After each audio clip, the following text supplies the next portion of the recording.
Bam! Here we are. Now, this is what I talk about, trying to get all the variables to come together. Welcome to the Cliff Notes version of Auto Fetish Detail. Short to the point, straight to the facts. This is Sean from Sean Like a Pro AZ. I trained under Darren as a mobile detailer for 2 years, and I created this channel to deliver his 30 years of mobile detailing knowledge fast without the fluff. You'll see remastered classics here, plus new videos. Alright, today's lesson. Everyone says never polish in the sun, but that's not reality for mobile work. Here's how Darren makes it work and still gets clean results. Let's get started. It is a BMW 6 Series. It is an 06. There's a couple things I want to teach you guys in this moment. There's two things. One is about the polishes I use.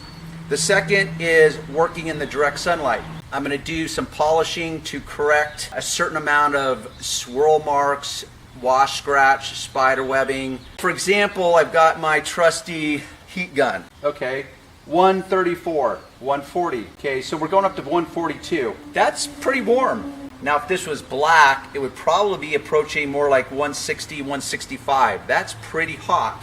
Let me show you something. Because I have wet sanded this panel, and I'm going to show you different lighting. Now, I have used a wool pad with the Menzerna compound. Now, typically, when I used to use the Meguiar's 105, which is their cutting polish, there would be swirl marks. Now, just to let you know, I did more than just wipe the polish off. I literally used my mixture of rubbing alcohol and distilled water to make sure I removed every trace bit of polish so that the swirl marks would actually show up, because my next step is to remove the swirl marks. But guess what you're not seeing?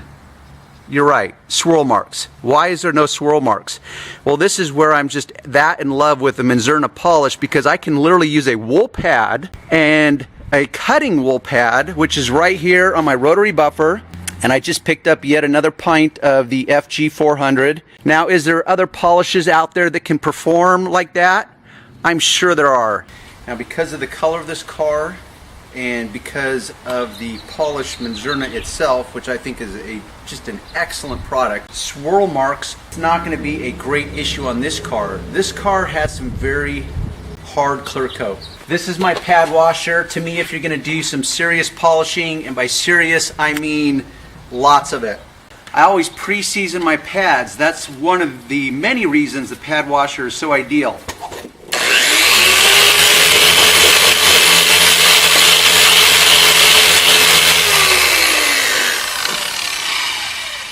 Now, I've been buffing on this car for a couple hours already. So to start out with, I season the pad so it's primed. It's now damp. Now, there is a separate little attachment you can put here, and it's called a pad dryer. I don't use that. What I do is a microfiber cloth. I turn it on.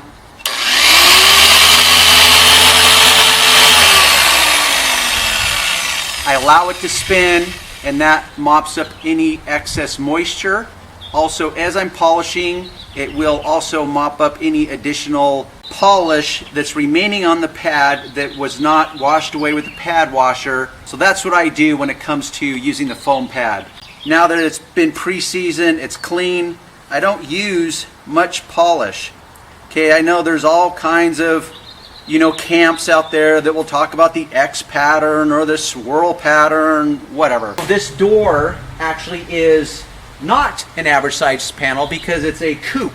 Therefore, it has a bigger door or a longer door. So that's a little oversized in relation to most panels, but this is enough to do it.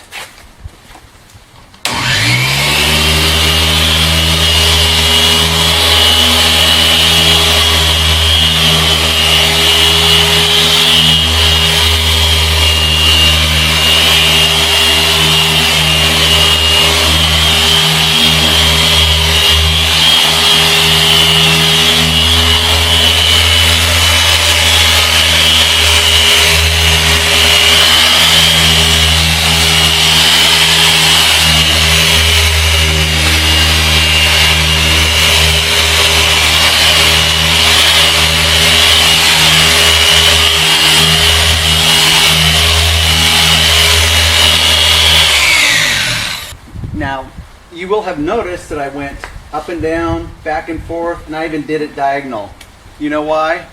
That was just to over dramatize the moment. Because just like putting wax on your car, there's this endless debate of like, oh, I would never go in a swirl pattern because that will create swirl marks.